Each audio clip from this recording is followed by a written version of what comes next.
லோகேஷ் கனகராஜோட இயக்கத்தில் கூலி படத்தில் நடித்து முடிச்சு விட்டு இப்போது ஜெயிலர் 2ல் நடிச்சிட்டு வராரு ரஜினிகாந்த். இந்த படத்தோட முதல் பாகம் பெரிய ஹிட் என்பதால் இரண்டாவது பாகமும் அதே ரிசல்ட்டை பெற வேண்டும் என ஆவலோடு இருக்கிறாங்க ரசிகர்கள்.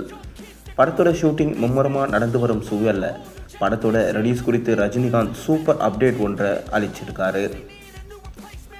அதாவது ரஜினிகாந்த் மற்றும் நெல்சன் திலீப்குமார் ஆகியோரின் திரைவாகையில் ஜெயிலர் திரைப்படம் முக்கியத்துவம் வாய்ந்தது.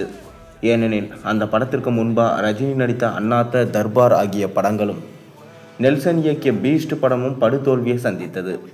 இதன் காரணமாக ரஜினியோடைய சூப்பர் ஸ்டார் பட்டம் அவ்வளவுதான் என்றும் நெல்சனோட கரியர் க்ளோஸ் என்றும் பலரும் பலவிதமாக பேசினாங்க. முக்கியமாக நெல்சனுடன் ரஜினி இணைந்த போது பெரும்பாலானோர் நம்பிக்கை இல்லாமல் தான் இருந்தாங்க. ஆனால் ரஜினியோ முழுக்க நெல்சன் மீது நம்பிக்கை வச்சார். படம் வெளியாகி மெகா பிளாக் பஸ்டர் ஹிட் ஆனது.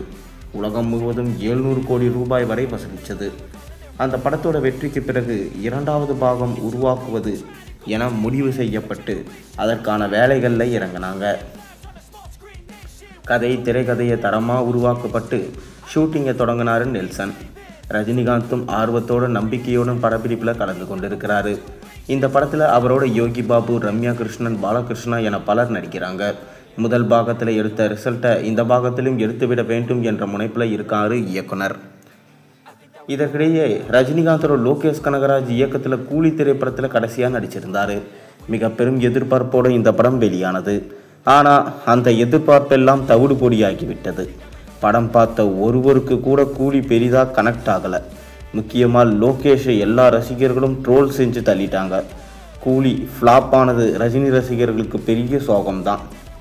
கூலி படத்தில் விட்டதை எப்படியாவது ஜெயிலர் 2ல் பிடித்து விட வேண்டும் என்ற முனைப்பில் இருக்கும் ரஜினி அந்த படத்தோட ஷூட்டிங்கில் மும்முரமாக கலந்து கொண்டு வராரு. படத்தோட அடுத்த ஷெட்யூல் கோவை மற்றும் அதன் சுற்று வட்டார பகுதிகளில் நடப்பதனால விமானம் மூலம் இன்று அங்கு சென்றார் ரஜினிகாந்த்.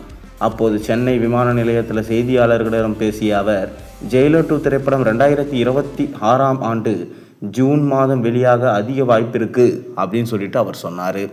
நீங்கள் ரஜினி சொன்ன விஷயத்தை எந்த மாதிரி பார்க்குறீங்க? உங்களோட கருத்துக்கள் என்னன்றதை மறக்காம கீழே கமெண்ட்டில் சொல்லுங்கள். மேலும் சேனலுக்கு சப்ஸ்கிரைப் பண்ண, லைக் பண்ணுங்கள், பெல் ஐக்கனை ப்ரெஸ் பண்ணுங்கள்.